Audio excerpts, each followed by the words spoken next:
시청자 여러분 안녕하십니까? 한 주간의 뉴스를 더 깊이 있게 분석하는 전주 MBC 더 체크 이몽진입니다. 먼저 이슈 체크에서는 도내 수해 피해 규모와 대책 알아보고요. 다음 달부터 오르는 도내 택시 요금 살펴보겠습니다. 그리고 비위 행위가 적발된 소방공무원이 직위 해제됐다는 뉴스도 짚어봅니다. 이슈 토론에서는 8개월여 앞으로 다가온 2024년 총선 관전 포인트 전망 이야기 나눠보겠습니다. 먼저 한 주간의 이슈 살펴봅니다. 홍민호 변호사와 함께합니다. 안녕하십니까? 네, 안녕하십니까? 네, 도내 지난주부터 큰 비가 내리면서 피해가 컸습니다. 지난 13일부터 닷새 동안 평균 500mm가 넘는 호우가 내렸지요. 자, 피해 규모와 예년보다 피해가 컸던 이유 어떻게 나와 있습니까? 네, 전국적으로 연일 계속되는 장마로 각종 수해 피해가 보고되고 있습니다. 이 기후 변화로 기온이 오르면서 대기에 더 많은 수증기를 머금을 수 있게 되었고요. 이 때문에 비가 내릴 때마다 더 강한 강도로 쏟아지는 이 극한 호우의 빈도가 매우 늘었습니다. 이 극한 호우는 시간당 50mm 이상의 많은 비를 퍼붓기 때문에 침수와 홍수, 산사태 등 각종 비 피해를 지금 만들어내고 있는데요. 이 전북의 피해도 매우 심각한 상황입니다. 이 전북 전역에 산사태 경보가 일주일 이상 지속되고 있고 익산과 군산, 완주 등 전북 곳곳에서 750여 명이 대피하고 산사태도 벌써 20여 건 이상 발생한 상황입니다. 네, 우리 지역이 아무래도 농도이다 보니까 농작물 피해가 컸는데요. 예년과는 좀 양상이 다른 것 같습니다. 그동안에는 벼 피해가 많았던 것에 비해서 이번에는 논콩의 피해가 상당했다고요? 네, 그렇습니다. 현재까지 15,900여 헥타르의 농경지가 침수된 것으로 파악되고 있는데요. 작물별로는 벼가 약 9,500헥타르, 그리고 논과 콩이 약 4,500헥타르로 가장 피해가 큰 상황입니다. 특히 올해부터는 이 전략 작물 직불제가 시행되면서 정부 주도로 밀과 콩과 같은 이 작물의 재배가 늘어났기 때문에 밀밭과 콩밭의 피해가 좀 매우 커졌습니다. 이 전략 작물 직불제란 이 밀과 콩과 같이 우리나라의 그 수입 빈도나 수입 비중이 높은 작물들을 국내에서 생산을 하게 되면 일반적인 공익 직불금 외에 추가적으로 직불금을 지원받게 됩니다. 이 때문에 이제 정부 주도로 재배 면적이 늘어나다 보니 그만큼 피해 규모가 늘어난 것으로 보이는데요. 이 아쉬운 점은 이 콩의 파종 시기가 이 장마철과 겹치고 있습니다. 그래서 특히 올해 많은 비가 내릴 것으로 예상되었기 때문에 이 콩이 물에 약한 점을 좀 생각을 하면 침수 피해가 충분히 예상됐음에도 좀 이에 대한 대책이 없이 좀 무분별하게 콩의 그 작물을 심는 범위를 너무 넓힌 것 아니냐 이런 지적이 있습니다. 네, 침수라든지 산사태 등으로 피해를 봤을 때 지방자치단체나 또는 국가에 배상을 청구할 수 있는 길이 있습니까? 네, 국가에서는 이 산이나 하천, 도로 이런 공공시설들이 안전해야 될 의무를 가지고 있습니다. 따라서 홍수와 같은 자연재해가 있었을 때 이런 재해 위험을 미리 예상할 수도 있었는데 이 국가에서 이런 예방을 하지 못했다면 분명히 지방자치단체나 국가는 이 손해를 배상할 책임이 있습니다. 특히 실제로 2020년 이 선진강 댐이 이 무너지는 이제 사고가 있어서 댐 하류 주변이 난리가 난 적이 있었거든요. 그 당시 하류에 있던 그 마을 주민들이 국가에 손해배상을 청구를 해서 인정된 사례가 있었습니다. 다만 올해 같은 경우는 예년과는 달리 너무나 이제 기록적인 폭우가 있었기 때문에 이 점을 정부나 이제 지방자치단체에서 쉽게 예상하거나 좀 대응하기가 어려웠다 이런 점들을 들어서 그 책임의 소재가 좀 감경될 여지는 있을 것 같습니다. 네, 한덕수 국무총리 또 이재명 민주당 대표가 전북을 찾았습니다. 수해 현장을 둘러보고 지원 약속도 했고 도내 정치권에서도 수해 복구에 한 목소리를 냈습니다. 네, 어떻게 나와 있습니까? 네. 말씀하신 대로 총리나 야당 대표 이렇게 여야 정치권 할 것 없이 수해 복구에 총력을 힘써야 된다 이렇게 좀 얘기를 하고 있고요. 그 밖에 도 내에서도 이 전북도청과 경찰청 그리고 군인들도 수해 복구에 모두 힘을 좀 기울이고 있습니다. 육군 35사단은 호우 피해 복구를 위해 장병 300여 명을 투입하여 지금 침수 복구를 하고 있고요. 또 전북경찰청도 기동대 600명을 투입해서 집중호우로 가장 큰 피해를 입은 익산시 여산면과 군산시 나포면 일대 침수 피해 지역을 찾아가 가옥 정리와 토사 제거 등 피해 복구 작업을 이어가고 있는 중입니다. 네. 다행히 익산시와 김제죽산이 특별 재난 지역으로 선포됐습니다. 정치권과 농민들은 그렇지만 추가 지정을 촉구하고 있고요. 자, 특별 재난 지역으로 지정이 되면은 어떤 지원을 받게 됩니까? 네, 특별 재난 지역이라고 하면은 이 자연 재해나 대형 사고가 나서 이런 인적, 재산적 피해가 아주 극심해서 이 시도의 그런 행정 능력이나 경제 상황으로는 대처하기가 어렵다라고 판단되면은 뭐 정부에서 중앙안전대책위 심의를 거쳐 대통령이 선포하게 됩니다. 이렇게 재난 지역으로 선포되면 피해 복구비의 일부가 이제 국비로 지원이 되고요. 피해 주민에게는 뭐 지방세 감면, 국세 납부 유예 이런 혜택이 좀 됩니다. 이번 이제 수해로 인해서 일단 말씀하신 대로 익산시와 김제시 죽선면이 좀 우선 지역으로 좀 체결이 되긴 했는데요. 다만 익산, 김제뿐만 아니라 이 군산, 부안, 전주 지역도 침수 피해가 상당한 상황이라 추가 재난 지역으로 꼭 지정이 좀 되어야 될 것 같습니다. 네, 알겠습니다. 자, 다음 이슈로 넘어갑니다. 자, 다음 달부터 도내 14개 시군의 택시 기본 요금이 인상이 되는 걸로 예정돼 있습니다. 자, 어느 정도나 오르게 됩니까? 네, 전북 지역 택시 기본 요금이 다음 달부터 4년 만에 인상하게 됩니다. 현재 기본 요금은 2km 기준 3,300원에서 4,300원으로 30% 오르게 되고요. 거리 요금은 현행 137m당 100원에서 134m당 100원으로, 시간 요금은 33초당 100원에서 32초당 100원으로 인상됩니다. 좀 앞으로 택시 이용에 대한 소비자의 부담이 더욱 커질 것으로 예상됩니다. 네, 올해도 뭐 공공요금이 인상된 바 있습니다만 이런 택시 같은 대중교통수단의 요금 인상 배경은 어떻게 돼 있죠? 네, 최근 조사 결과 2021년 기준으로 이 택시 기사들의 하루 수입이 2017년에 비하여 5만 원 이상 감소했다 이런 통계가 있습니다. 실제 경기 침체로 기차역이나 버스 터미널 앞에 택시들이 많이 줄 서는 있지만 이 택시들을 이용하려는 승객들은 좀 적은 것으로 알 수 있는데요. 더욱이 2019년 이후 택시 연료인 LPG 값이 16.4%나 상승을 했습니다. 또 이것 때문에 결국 택시 업계에 어려움이 많다라는 좀 의견들이 있어서 이를 반영을 해서 좀 택시 요금을 인상한 것으로 보입니다. 네, 그런데 택시 기본 요금 인상률이 전북의 경우 전국에서 가장 크다. 뭐 이렇게 이런 주장이 나와 있는 반면에 또 전라북도는 이를 또 부인하고 있습니다. 자, 어떤 내용입니까? 네, 2019년 이후 4년 만에 오른 거라고는 하지만 이렇게 한 번의 인상폭이 30%가 넘기 때문에 소비자들이 느끼는 체감 인상폭은 정말 어마무시할 수밖에 없고요. 실제로도 올해 택시 요금을 인상한 광역자치단체 중에 이 광주와 더불어 전국에서 가장 인상률이 높은 상황입니다. 하지만 이제 전라북도는 이 기본 요금만 볼 때는 분명히 많이 인상된 것은 맞다. 하지만 이제 시계외 할증률이 동결되었고 거리 운임과 시간 운임의 인상률이 높지 않기 때문에 실질 인상률은 전국 최고 수준까지는 아니다. 이 점을 좀 감안해달라. 이런 입장입니다. 네, 알겠습니다. 자, 오늘 마지막 이슈입니다. 자, 소방서에 배치된 관용차를 5개월간 사적으로 사용한 소방서장이 직위 해제됐습니다. 자, 어떤 사건입니까?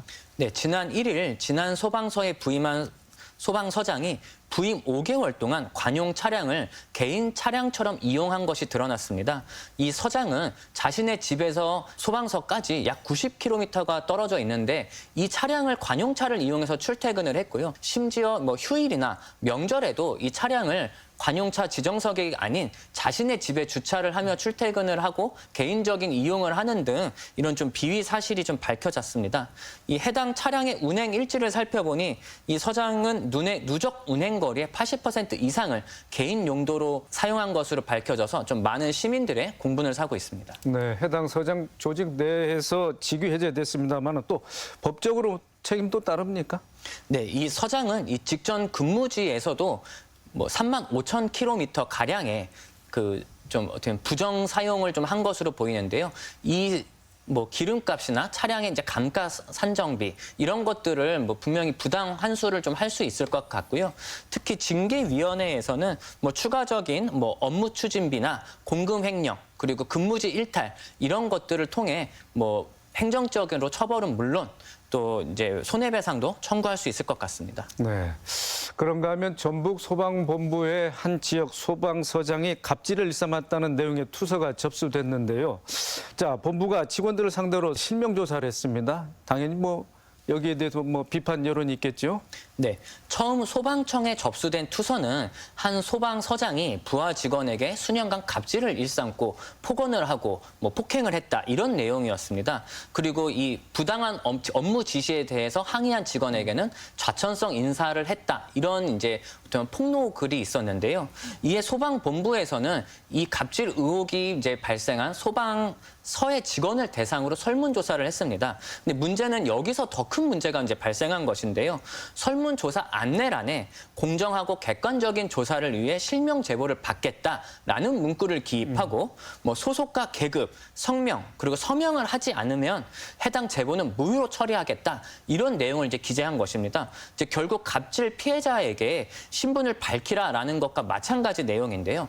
사태의 경위 파악이나 피해 해결보다는 내부 고발자가 누구인지 찾는데 더 치중한 것이 아니냐라는 비판이 거셉니다. 네.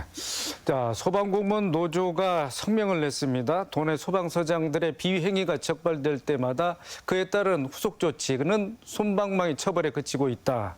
자, 전라북도도 이제 여기에 징계위원회를 열어서 그 징계 수위를 결정할 텐데요.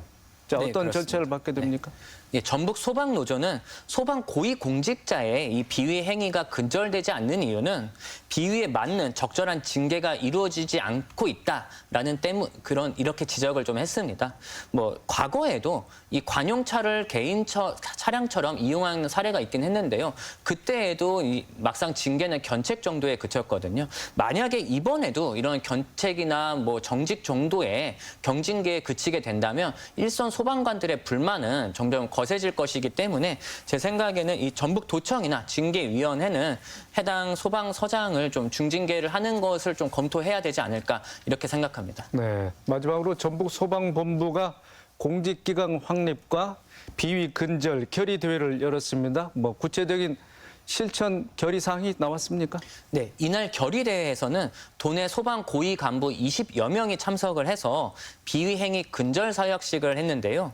서약의 주요 내용으로는 법과 원칙의 준수, 솔선수범, 금품 향후 수수 금지, 법인카드 사적 사용 금지, 관용 차량 사적 사용 금지 이런 내용들이 들어가 있습니다. 이제 하지만 이런 어떠한 구속력이 없는 이 소방관 간부들의 자정적인 노력에 의한 결의에 불과하기 때문에 좀 결국엔 이 간부들 개개인의 양심과 이 공명심에 좀 기댈 수밖에 없습니다. 따라서 이제 시민 단체나 이런 좀 도민들이 좀 관심을 갖고 좀 주시를 해야 되지 않을까 싶습니다. 네, 알겠습니다. 이번 주 이슈 점검과 전망 지금까지 홍민호 변호사였습니다. 수고 많으셨습니다. 네, 감사합니다.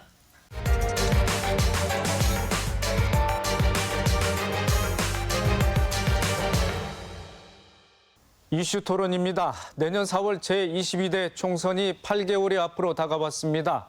정치권은 이미 총선 채비에 들어갔지만 아직 선거구 획정이 되지 않아서 입후보 예정자들이 정치 활동에 어려움을 호소하고 있습니다.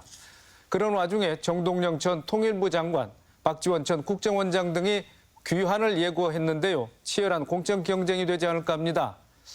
어떤 점을 눈여겨보면 좋을지 내년 총선 전망과 과제 토론해 보겠습니다. 세 분 모셨습니다. 이경재 전북일보 개관 논설위원, 이경한 참여자치 전북시민연대 공동대표, 홍석빈 우석대학교 교양대학 교수입니다. 안녕하십니까? 안녕하세요. 자, 이경한 대표님, 1년 뒤 치러지는 22대 총선, 네. 여야 모두 반전을 지금 노리고 있는데요. 자, 내년 총선이 여와 야 그리고 국정 운영에 어떤 영향을 미칠 것으로 분석하고 계십니까? 윤석열 정부의 이제 2년을 넘어가는 시점에서 총선이 있기 때문에요. 아마도 이제 윤석열 정부의 전반적인 평가가 이루어지지 않겠냐 싶기도 하고요. 현재와 같은 정치적인 지형, 지지율을 봐서는 아마 윤석열 정부에 대한 심판론이 강하게 제기될 거라고 봅니다. 여기서 이제 윤석열 정부가 국민의힘이 정당에 일정한 비율을 얻지 못한다면 아마도 정치적 운영에 어려움이 있지 않겠나. 또 한편으로는 이제 더불어민주당에서는 이번 계기를 통해서 총선을 통해서 더 약진할 수 있는 현재같이 180 범야권에 180석 정도 얻기는 어렵겠지만 그래도 과반을 얼마나 획득하느냐 여기에 따라서 결국 정치의 주도권을 더불어민주당도 잡고 갈 수 있는 이런 계기가 돼서 아마도 윤석열 정부는 뭐 내년 4월 총선에서 패배한다면 빠른 속도로 권력의 핵심부가 무너지지 않겠나. 지금 윤석열 정부가 당을 거의 장악하고 있잖아요. 그렇지만 총선에서 참패한다면 아마도 대통령실의 권한, 권력 그리고 위신 등이 떨어지기 때문에 당의 지배력, 장악력은 많이 떨어질 것이다. 그런 면에서 윤석열 정부의 거의 뭐 사활이 걸린 총선이 아닌가 싶습니다. 네. 전반적으로는 전국 판세를 좀 그렇게 분석하셨고요. 자, 홍석빈 교수님, 전북 지역에서는 역대 선거 결과가 혹시 뭐 내년 총선에 어떤 가늠자 역할을 할 수 있겠습니까? 어떻게 보고 계십니까? 19, 20, 21 네, 이렇게 그렇죠? 세 번의 총선 결과를 살펴봤는데 지난 20대 때 국민의당이 호남 지역에서 돌풍을 일으켰을 때 전체 의석 10곳 중에서 7곳을 가져갔었습니다. 네. 그리고 19대와 21대는 민주당이 19대 때는 9석, 그리고 21대 지난번에는 9석을 역시 가져갔습니다. 그렇게 본다고 했을 때 호남, 특히 전북 지역에서 민주당 일당 독점 구조의 판세 변화가 있으려면 적어도 수권 정당에 버금가는 제3의 강력한 정당이 있어야 되고 그것을 이끌어가는 정치 세력이 유권자 표심에 어느 정도 호응이 되어야 가능하지 않을까. 그런데 현재 거대 여야의 대치구도 속에서 현재 윤석열 정부의 국정수행 지지도가 30% 초반에 머물고 있지 않습니까? 네. 그리고 호남의 민심은 전라북도를 포함해서 전체 호남권의 민심은 약 60% 정도가 민주당을 지지한다는 여론조사 결과가 주종을 이루고 있습니다. 따라서 지금 거대 양국의 극단적인 대치 속에서 앞서 이경환 대표 말씀하셨지만 이 여야 간의 상황에서 내년도 전북 지역의 총선의 구도는 현 상태로 간다고 치면 정권 심판론 차원에서 민주당 우위의 선거 결과가 나올 가능성이 높지 않을까 이렇게 보고 있습니다. 네. 자, 이경재 위원님, 지난 4월에 전주울 재선거가 치러졌지 않겠습니까? 자, 이 선거에서 투표율이 중요한 것으로 나와 있습니다. 지지자에게 투표를 할 수 있는 명분을 줘야 되겠는데, 자, 국민의힘 어떤 명분을 가지고 내년 총선에 임할 것으로 전망하고 계십니까? 지난 전주울 재선거는 내년 4월 총선에 오픈게임이었다고 보는 거죠. 그런데 국민의힘은 상당히 크게 실망을 한 상태이고요. 왜냐하면은 안혜욱 의원이 지역 기반도 없이 줄리 심판을 하겠다고 그 명분 하나 갖고 나왔는데 10%를 얻었단 말이죠. 근데 국민의힘은 8%밖에 못 얻어요. 아마 충격이 큰 것 같아요. 네. 그럼에도 불구하고 집권 여당이기 때문에 후보를 안 낼 수는 없는 거고요. 아마 4군데 정도 낼 것 같은데 제가 볼 때 좀 안타까운 대목이 집권 여당의 무기는 정책과 예산이거든요. 이걸 가지고 유권자들을 흡인력을 가지고 지역을 좀 바꿔보겠다는 어떤 의지를 표현하면 되는데 전혀 지금 그렇지 못하고 있잖아요. 네. 예컨대 윤석열 대선 공약만 하더라도 7대 공약 15대 세부 과제 지금 거의 다 안 되고 있단 말이에요. 일부러 또 파기가 되고 그런 측면을 보면은 수도권만 이기면 되는 게 아니냐 이런 의식을 갖고 있는 게 아닌가 이런 의혹을 갖고 있고 그렇다고 한다면 호남은 뭐냐. 이런 측면에서 내년 선거도 보다 좀 파격적 획기적인 지원 또는 공약 이행 이런 정책이 제시되지 않는다고 한다면 상당히 어려울 것이다 이렇게 보는 거죠. 네. 자, 반면에 민주당의 전략은 아무래도 정권 심판론이지 않겠습니까? 근데 이 대표님 네, 어떻게 아무래도 보고 좀 계십니까? 가장 쉬운 방법이 정권 심판론 아닌가 싶긴 합니다. 현 정부 갖고 있는 극한 호우 상태에도 봤을 때 정부의 무지, 무책임, 그다음에 무정부 상태 등 또 민생을 외면하는 이런 많은 것들이 일단 민주당에 유리한 고지죠. 그래서 거기에 대해서 정권 심판론에 대해서 강하게 제기를 할 걸로 보입니다. 근데 문제는 이제 민주당이 별로 그런 국민의힘의 그 엄청난 헛발질에도 반사익을 얻지 못한다는 거죠. 국민의 지지를 받지 못한다는 것은 결국 민주당도 선거 전략이라든가 민주당의 어떤 모습으로 끌어갈 것인가. 혁신위가 만들어졌지만 한계 속에서 움직여지고 있고 거기에서 스스로 발을 앞으로 전진하지 못하는 이런 구도를 갖고 있지 않나 싶습니다. 저는 그러면서 본다면 민주당의 전략 중에 하나는 자체 승부수이자 자체 개혁을 어떻게 해서 국민들에게 감동을 줄 건가 이런 정치가 지금 필요하다고 봅니다. 지금 뭐 불체포 특별론 포기론 같은 걸 내세웠지만 실제로 그것은 뭐 당연히 죄를 지면 뭐 그것은 안 해야 되는 거기 때문에 개혁안이라고 보기는 어렵습니다. 그렇지만 지금 이제 아마도 공천에 관한 룰을 다시 개정한다든지 뭐 사파 싸움을 또 시작하겠습니다만 계파 간의 갈등을 넘어서 민생의 문제를 경제 문제 그리고 범 야권의 180석 가지고 개혁 입법들을 전혀 못 하고 있거든요. 그럼 남은 기간이라도 그걸 할 수 있느냐 이런 그 전략을 가지고 결국 국민에게 감동을 줘야 되는데 현재 민주당의 전략은 무전략이다. 그래서 우리 지역에서도 실제로 이제 민주당이 그렇게 역할을 못 하고 있습니다. 지금 뭐 특별자치도 같은 모습을 끌어가고 있지만은 그 모습에서도 민주당이 역할한 거라고 보기는 쉽지 않을 것 같고요. 근데 그러면 현재 전북의 현안 문제라든지 여기에 민주당 의원들이 열심히 나서서 문제를 해결하는 거, 그리고 견인하는가 그건 아니거든요. 지금 국회의원이 오히려 끌려다니는 이런 형국을 갖고 있다면은 우리 지역 내에서도 민주당의 전략은 없다라고 본다면 지역 자체에서도 그런 민주당에 대한 심판은 또 함께 봐야지 않겠는가. 그 전국적으로는 국민의힘에 대한 그 심판론이겠지만 또 한편으로 민주당은 지역 내에서는 자신의 심판론도 함께 감수해야 되는 이러한 딜레마를 갖고 있지 않나 싶습니다. 네.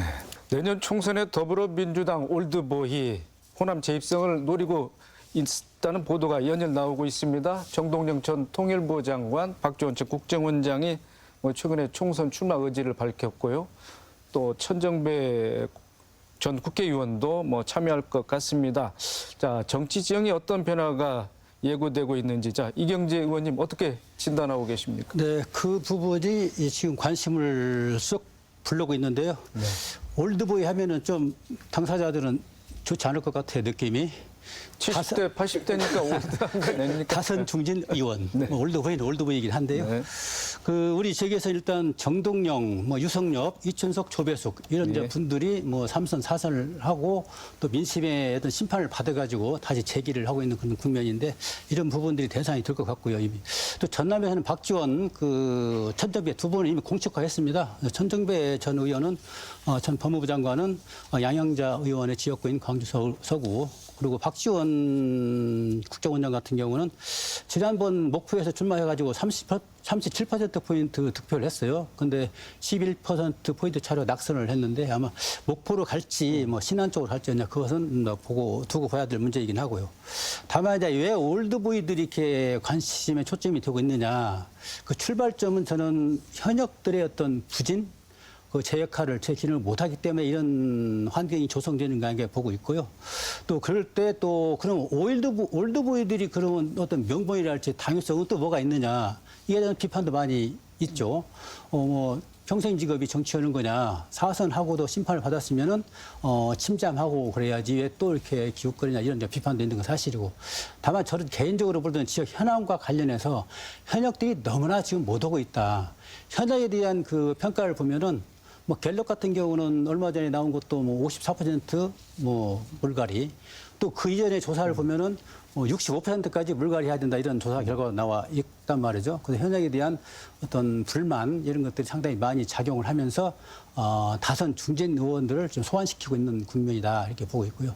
절대 나이로 선수로 볼 잣대는 아니라고 봐요. 왜냐하면은 나이가 많더라도 어떤 정치 시장에서 컨텐츠가 개혁적이고 쇄신적이고 국민 눈높이에서 활발하다 할 정도는 그건 받아들여야 될 충분한 당위성이 있는 거고요.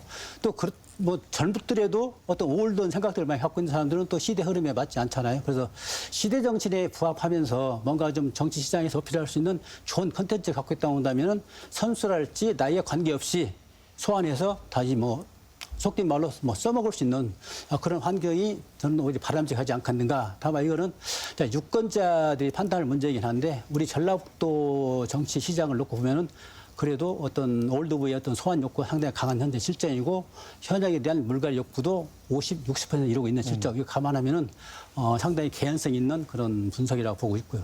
다만 이제 올드보이들이 벽에 붙을 수 있는 문제는 민주당이 지금 위기잖아요. 위기를 타개하기 위해서는 뭐 혁신위도 활동하고 있고 더 전국 혁신위도 지금 더민주 전국 혁신위도 가동을 하고 있단 말이죠.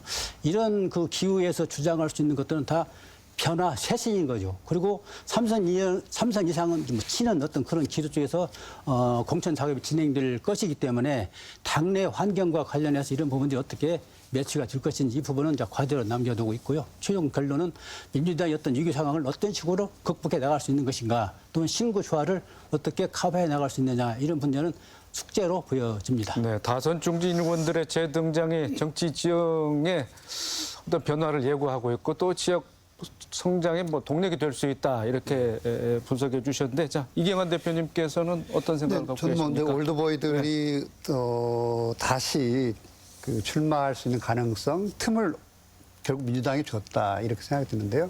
그럼 민주당의 올드보이들은 어느 쪽으로 갔을까라고 보면 대부분 친 이재명계로 가고 있고 그러면 친 이재명계가 현재의 혁신위원회를 가동하고 있고 그러면 내년 총선 공천권까지를 써먹을 수 있을까? 뭐 발휘할 수 있을까? 이런 점이거든요. 근데 그럴 때 친 이재명계에서 상대적으로 그 세력이 약하다고 한다면 올드보이들을 적극적으로 활용하겠다. 뭐 이런 의도도 갖고 있는 것 같아요.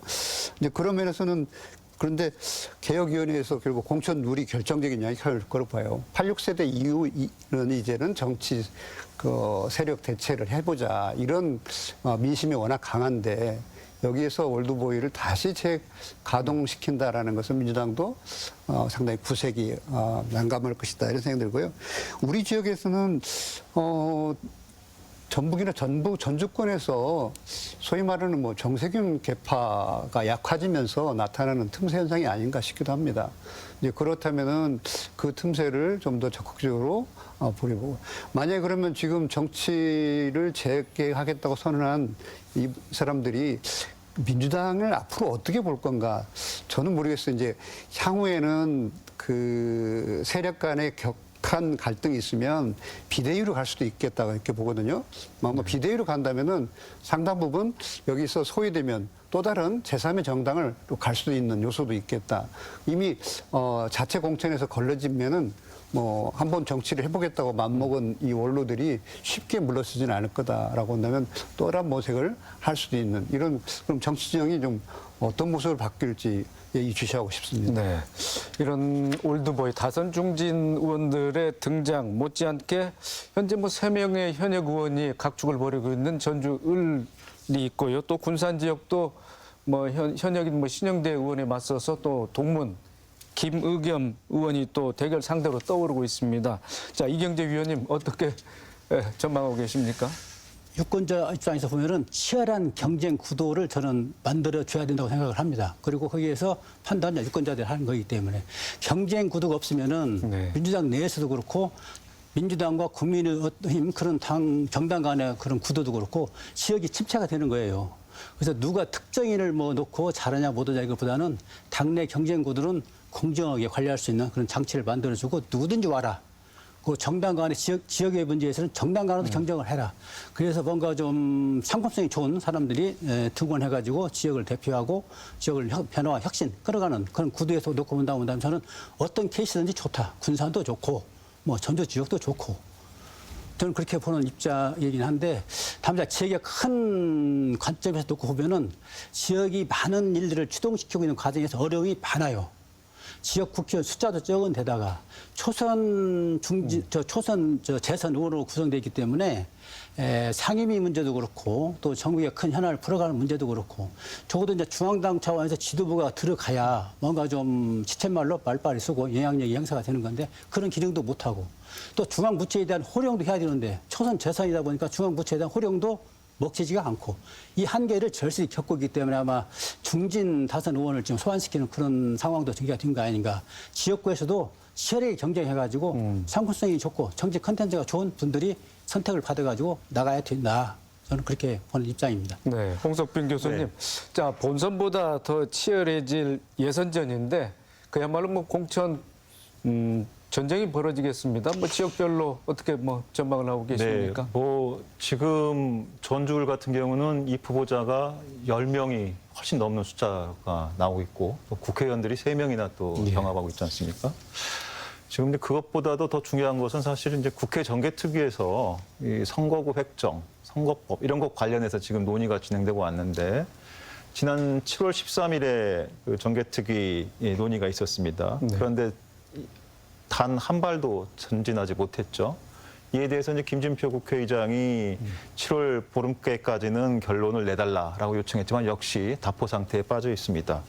특히나 이제 전북은 그 인구 상한 하한선의 걸림에 따라 가지고 지금 현재 지역구 의석수 10석이 최종 8석까지도 줄어들 수 있다. 이런 논의들이 있거든요. 그래서 지금 정개특위에서 진행되는 논의들이 아마 내년 4월 총선 때나 가서야 여야 간의 이 격렬한 대립이 진행되면서 그때서야 이제 선거구 획정이나 선거제도 같은 것들이 정리될 것이라고 보는데요.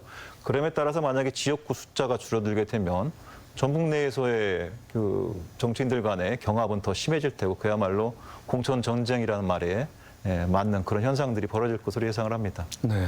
자, 공직선거법상 선거구는 뭐 선거 1년 전에 지금 확정이 돼야 되는데 이번에도 이제 법정 시한을 넘기게 됐습니다. 뭐 좀 전에 그 말씀을 해주셨는데 홍석빈 교수님, 뭐 앞으로 이제 정치 일정에 따라서 정개특위 활동이 더 이제 또 속도를 내야 될 것 같습니다만은 어느 정도까지 진척이 될 걸로 보십니까? 예, 이번 정개특위가 진행이 답보되면서 지금 현재 사실상 정개특위는 뭐 문은 열었지만 사실 역할을 제대로 못하고 있는 상황이라고 보겠습니다. 21대 총선을 기준으로 인구 상한선이 27만 8천 명, 하한선이 13만 9천 명인데요. 이럴 경우에 이제 전라북도 같은 경우에는 익산 갑 지역, 남원임실 순창, 또 김제 부안 지역 이런 데서 이제 영향을 받게 됩니다. 이런 선거구 획정이 국회의원들한테는 가장 중요한 정치적인 민감도를 가진 문제라고 보겠고요. 따라서 현재의 이 선거제도, 소선거 구조, 승자 독식 구조 하에서 지역에서는 상당히 유리한 고지를 점하고 있는 민주당 일당 독점 구조도 이 선거구가 어떻게 획정되느냐에 따라 가지고 변할 여지가 많이 있다라고 보겠습니다. 네. 자, 이경환 대표님, 최근 4번의 총선 모두 선거일을 불과 뭐 40여일 남겨놓고 선거구가 뭐 정해지는 일이 있었습니다. 여야 간에 뭐 이런 뭐 삿바 싸움도 있겠습니다만은 당내에서도 그런 역학 구도에 따라서 이런 선거구 획정하기가 뭐 여간 어렵지 않은가 봅니다. 자, 그렇죠. 어떻게 왜 그렇다고 보십니까? 아무래도 뭐 선거구 획정의 가장 수혜자는 현역 의원이거든요. 네. 현역 의원들이 자기한테 불리한 선거구제를 만들 리는 없겠죠. 그렇다면 이걸 빨리 만들어서 경쟁 구도를 가는 이보다는 최대한 늦춰서 법적 시한을 늦추더라도 선거 직전까지 끌고 가서 결국은 현역 의원들의 이익을 극대화하는 방향으로 가기 때문에 합의가 잘 안 될 것이다 이런 생각이 들고요. 또 한편으로는 영남과 호남을 지지 기반하고 있는 두 양대 거대 정당이 이걸 빨리 할수록 특히 이제 농산어촌 지역의 선거구들은 불리할 수가 있습니다. 인구 상한선, 우리 지역도 지금 인구 상한선에 3개가 걸려 있습니다만 그러면 대략 지난 선거에서도 선거구 수정할 때 이제 농촌 지역에 대한 예외 조항을 일부 만들어 주거든요. 네. 서로 합의를 해서 그러면 농촌 지역구가 너무 뭐 예를 들어서 자치단체가 5개까지 가는 이런 일이 없게 하자. 이러한 나름의 이제 그 룰 미팅을 통해서 서로를 보전하는 이러한 장치를 갖거든요. 이제 그렇다면 선거구 획정을 최대한 늦춰서 자신들의 이익을 더 많이 가질 수 있는 이런 구도를 가질 거다. 저는 뭐 올해 내에는 쉽지 않을 거라고 봅니다. 네. 자, 선거구 획정과 또 관련된 내용인 것 같습니다만 승자 독식 구조인 소선거구제를 또 바꿔야 된다는 주장이 뭐 꾸준히 제기되지 않겠습니까? 그런데 뭐 정치 일정으로 봐서 중대 선거구제 뭐 논의는 하겠지만은 좀 쉽게 선거제 개편이 이루어질 것 같지는 않습니다. 예, 그렇습니다. 네, 이제 사실 이제 소선거구제도 소선거구제로 전제를 하고 지금 정개특위에서 선거구 조정 협상을 하는데도 불구하고 난항을 겪고 있지 않습니까? 이제 소선거구제는 지역구에서 이제 1등만 뽑는 선거구제고요. 이제 중대선거구제는 적게는 2명, 많게는 한 5명 정도까지 뽑자라는 얘기인데 만약에 중대선거구제도로 선거법이 바뀌었을 때 바뀐 선거법 하에서 또다시 선거구를 획정해야 되는 문제가 생깁니다. 지금 소선거구제라는 기존 선거제도에서도 선거구 획정이 이렇게 난항을 겪고 있는데 제도 자체가 선거제도 자체가 바뀌어서 새로운 선거구를 획정한다고 치면 그럼 굉장히 많은 시간과 비용이 이제 투입이 되겠죠. 따라서 이번에는 중대선거구 제도로의 선거법 변화 자체는 사실상 현실적으로 어렵지 않나 생각이 됩니다. 이 대표님, 그러면은 이처럼 이제 정개투기 활동이 미진한 상황인데 앞으로 그러면 이 선거구 획정 이런 문제를 꼭 정개투기에만 맡기지 말고 또 제3의 문제 국회 밖에 뭐 따로 뭐 어떤 기구를 다시 만든다든가 해서 좀 선거구 획정 이런 문제를 좀 속도감 있게 진행해야 된다 이런 주장도 있습니다만. 네, 충분히 뭐 그런 주장할 수 있습니다만 현실로는 거의 어렵다라고 보는데요. 왜냐하면 그 현행 법률상 그 선거구 획정은 정당 간의 합의제거든요. 그렇다면 서로가 어떻게 합의를 이끌어낼 건가. 그렇다면 자신들의 이익에 극대화될 수 있는 합의를 하지 자신들의 이익을 줄인다든지 아니면 반납한다든지 이런 결정을 하지 않을 거라는 거죠. 그러면 현재의 이제 소선구제가 양당 체제에서는 최대의 이익을 얻는 방법이죠. 그러면 뭐 요 싸움에서 중대선거구제를 간다면 제3의 정당이라든가 소수정당이라든가 여기에 혜택을 주기 위한 건데 지금의 우리나라 정치적 지형에 봐서는 거의 어렵다. 그러면 외부에다가 이걸 맡기기도 더욱더 어려울 것이다. 그러면 현재 소선구제에서 어떤 모습으로 좋은 사람을 공천으로 만들어서 할 건가 이런 현실적인 제약이 있을 겁니다. 네. 정당 또 상황 또 살펴보겠습니다. 이경재 위원님, 자 이낙연 전 대표가 영국에서 귀국을 했습니다. 자 내년 총선 앞두고 이 정치 판도에 또 영향력을 발휘하려고 할 텐데 그렇다고 보면은 호남에서 지지세를 회복하는 게 관건이지 않겠습니까? 자 이 전 대표 앞으로 어떤 활동력을 보일 것으로 보고 계십니까? 6월에 귀국한 이후에 이제 정치 행동을 주시해서 보고 있는데 전혀 지금 두각을 나타내지 못하고 있단 말이죠. 네. 또 이재명 대표 회동도 지금 2차례 연기가 됐고요. 네. 그래서 또 존재감이 지금 별로 없어 보이는데 또 하나 또 약점은 뭐냐면 당내 기반이 좀 취약하다는 거죠. 그래서 어떤 뭐 팬덤이랄지 정치랄지 이런 것들이 좀 취약한 부분들이 지금 이제 밀리고 있는 상황인데 결국은 저는 일정 역할을 할 걸로 보고 있습니다. 왜냐하면은 이낙연 전 대표가 갖고 있는 장점은 합리성이라고 저는 보거든요. 네. 그래서 이 합리성이 어떤 공간이 들어갈 어떤 여지가 있을 것이고 그거는 총선 때 어떤 일정 역할을 하면서 자기 어떤 지지 기반을 넓히지 않겠는가. 그 이전에가 문제인데 민주당이 지금 아까 말씀드린 것처럼 6기잖아요. 이 6기 국면을 이재명 대표가 어떤 그런 방법론을 찾아가지고 극복할 것인지가 최대 1번 관건이긴 한데 저는 그 방법이 나오지 않을 거라고 봐요. 왜냐하면 서로 똑같은 생각을 갖고 있기 때문에 그래서 그런 부분들은 뭔가 좀 국민과 같이 가는 어떤 그런 행보를 보임으로써 지지 기반을 의원을 넓히는 그런 것들이 일단 수순의 첫 번째 등장을 갖고요. 두 번째는 총선 때 어떤 역할 그게 될 것 같은데 그래서 이제 호남에서 보는 이낙연 대표는 전번에 경선 때 상당히 좀 취약한 것이 드러났지 않습니까? 생각보다는 적게 나왔단 말이죠. 이제 그런 부분들을 이제 보강을 해야 될 그런 측면도 있겠고요. 그래서 지금 현재 상태로 이낙연 대표에 대한 어떤 전망을 하기가 상당히 어려워요. 왜냐하면은 귀국한 이후에 어떤 정치 보복을 한 경우가 좀 없기 때문에 그래서 정치에 대한 뭔가 메시지 또는 뭐 여당에 대한 또는 윤석열 정부에 대한 정치 언어들을 가지고 뭔가 좀 해야 되는데 그런 지금 기회가 없잖아요. 그래서 아직은 평가하기가 좀 이르다 이렇게 보고 있고요. 자 이경환 대표님, 뭐 이낙연 전 대표와 또 이재명 뭐 현 대표 간의 뭐 만남이 지금 성사가 되지 못하고 있습니다. 곧 뭐 조만간 회동을 할 걸로 이렇게 예측은 됩니다만은 자 전라도에서 바라보는 이낙연의 정치 행보 어떻게 내다보고 계십니까? 이낙연 전 대표는 뭐 자꾸 이재명 현 대표를 만나고 싶어 하겠죠. 그렇지만 이재명 현 대표가 이낙연 전 대표를 자꾸 만나줄수록 이낙연 대표의 중량감이 커질 거다. 저는 그렇게 봐요. 이제 그러면 어떤 형태든지 서로 회피할 수 있는 거리가 있으면 반드시 그 회피의 거리로 해서 미팅을 가능하면 늦출 거다 이런 생각이 들기도 하고요. 이낙연계가 갖고 있는 약점들은 저는 이제 모르겠어요. 전남 광주 지역에서 새로운 인물이 없으면 이낙연계도 그 지역에서는 득세할 수도 있을 거다 이렇게 봅니다. 왜냐면 물론 뭐 천정배 같은 올드보이들이 등장하기도 하지만 일단 신선감이 떨어지기 때문에 그럼 전남 광주에서는 어느 정도 역할을 할 수 있는 기반을 다시 만들 것인지 이 점은 뭐 가능성이 있다고 보는데 전북 지역은 좀 예의다고 봅니다.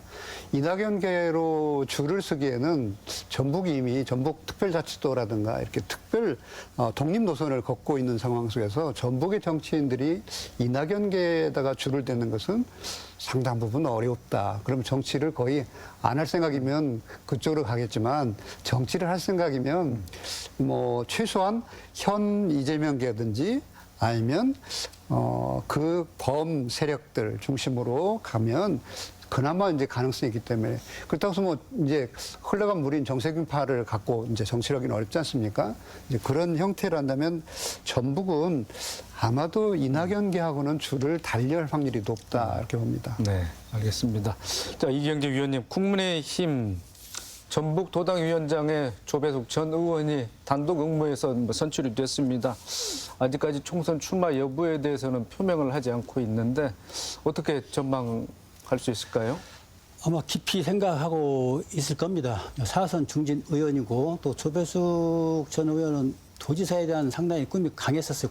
과거부터. 그래서 전번에 지방선거 때 실패를 한번 했는데 이번도 거의 뭐 추대하다시피 해가지고 도당위원장을 맡고 있고 중앙당이랄지 뭐 이런 쪽에서는 출마를 해야 되지 않겠느냐 이런 요구를 하고 있는 상황으로 지금 알고 있고 조배숙 의원도 긍정적으로 검토하고 있는 걸로 알고 있어요. 왜냐하면은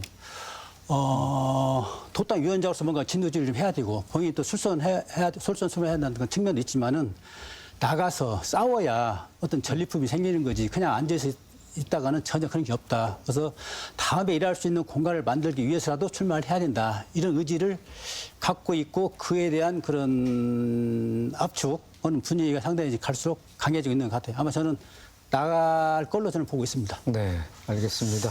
그리고 이제 다른 지역에서는 허벌판이나 이런 얘기가 나오고 있는데, 군산의 이근열 씨라든지, 네. 또 전주 덕진 쪽에서 정진화 씨 여성인데, 파리 유학도 갔다 오신 분이고, 그런 분들, 또 전주 을에서는 다 아시는 것처럼 정운천 현 의원이 또 출마할 거고, 그래서 4분 정도는 총선 때 출마하지 않겠는가 이렇게 전망을 합니다. 네. 자, 홍석빈 교수님, 지난 4월 전주을 재선거에서 진보당 후보가 당선이 됐지 않겠습니까? 네. 1년 후에 치러지는 22대 총선에서 또 승리를 이끌어내겠다 이렇게 호언장담을 했는데, 자, 진보당의 약진, 또 정의당은 또 재창당을 통해서 새롭게 의정 활동을 하겠다 이렇게 했는데, 자, 진보 정당의 미래 어떻게 우리가 가늠해 볼 수 있겠습니까? 결론부터 말씀드리자고 하면 내년도 총선에서 전북에서의 진보 정당들의 결과는 그렇게 낙관하기 좀 어렵지 않나 생각합니다. 진보당이 지금 원내 의석 한 석을 지금 갖고는 있지만 그 따라서 원내 의석 정당으로서의 지위를 유지하기 위해서 내년에도 사활을 당할 것이 분명하고요. 정의당은 지난 4월 재선거 때 후보를 못 냈지 않습니까? 따라서 정의당도 후보를 낼 게 이제 분명합니다. 또 특히나 최근에 노동과 그다음에 환경, 다당제 연합의 재창당을 천명한 만큼 정의당도 적극적으로 나서겠죠. 그렇다고 보면 결국 진보당끼리 지지세를 갈라먹는 효과가 날 것으로 예상이 되고, 그렇다고 치면 민주당이 훨씬 더 유리한 구조하에서 내년 총선을 치러낼 가능성이 높아서 진보당의 약진은 이 정도 선에서 그칠 가능성이 높지 않을까 싶습니다. 네, 알겠습니다. 자, 토론을 마칠 시간이 거의 다 된 것 같습니다. 내년 총선 전망과 과제 또 관전 포인트를 좀 요약해 주시고 그 말씀 드는 걸로 해서 이 시간 마치도록 하겠습니다. 먼저 이경재 위원님. 네, 내년 총선은 칼날 위에 서느냐 칼자루를 쥐느냐 아주 첨예한 그런 대립각에서 치러질 것 같고요.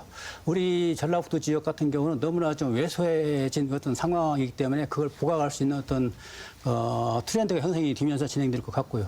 또 구체적으로는 현역 물갈이가 어느 정도 될 것이냐, 또 정치신이 과연 얼마나 들어갈 것이냐. 아까 말씀드린 올드보이, 다선 중진 의원들의 어떤 복귀가 과연 실현될 수 있을 것인가 이런 것들이 아마 관전 포인트 같은데요.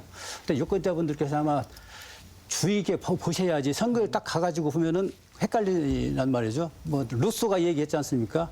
유권자들은 투표일만 주인이지 투표가 끝나면 노예로 전락하고 만다. 그래서 이런 것을 생각해서 뭔가 천착해서 살피고 정확히 선택을 해야 되지 않겠는가. 네. 그렇게 홍석빈 생각합니다. 교수님. 네, 매번 총선이 있을 때마다 좋은 정치인을 뽑기 위해서 유권자들이 고민을 많이들 하십니다.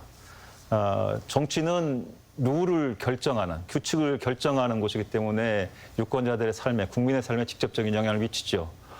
내년이야말로 22대 총선에서는 학연이나 지연, 또 그리고 이념 이런 거에 상관없이 그야말로 전라북도의 발전과 자기 지역의 발전을 위해서 유능하고 도덕적인 인물을 뽑는 것이 무엇보다도 중요하다 이렇게 생각합니다. 네. 자, 이경환 대표님 마무리해 주시죠. 내년 4월 이제 총선이 있습니다. 이 총선에서 아마도 우리 지역에서는 민주당의 물갈이, 어떤 공천룰을 만들어낼 건가, 그리고 어떤 인물들을 배출해서 새로운 정치를 할 건가, 여기에 시험되어 있다고 봅니다.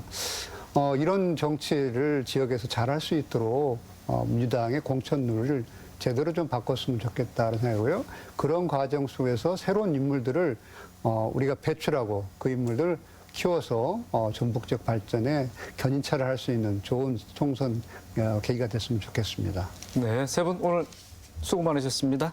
네. 총선 시계가 점차 빨라지고 있습니다. 금배지를 향한 총선 입지자들의 공천 경쟁이 본격화하고 있는데요. 민심과 당심, 두 마리 토끼를 모두 잡아야 하는 상황입니다. 입지자들의 면모가 수면 위로 떠오르면서 전북 정치 지형에 어떤 변화를 가져올지 궁금해지는데요. 유권자로서 어떤 선택을 할지 생각을 정리해 나가는 것도 필요해 보입니다. 더 체크 오늘 순서 여기서 마칩니다. 시청해 주신 여러분 고맙습니다.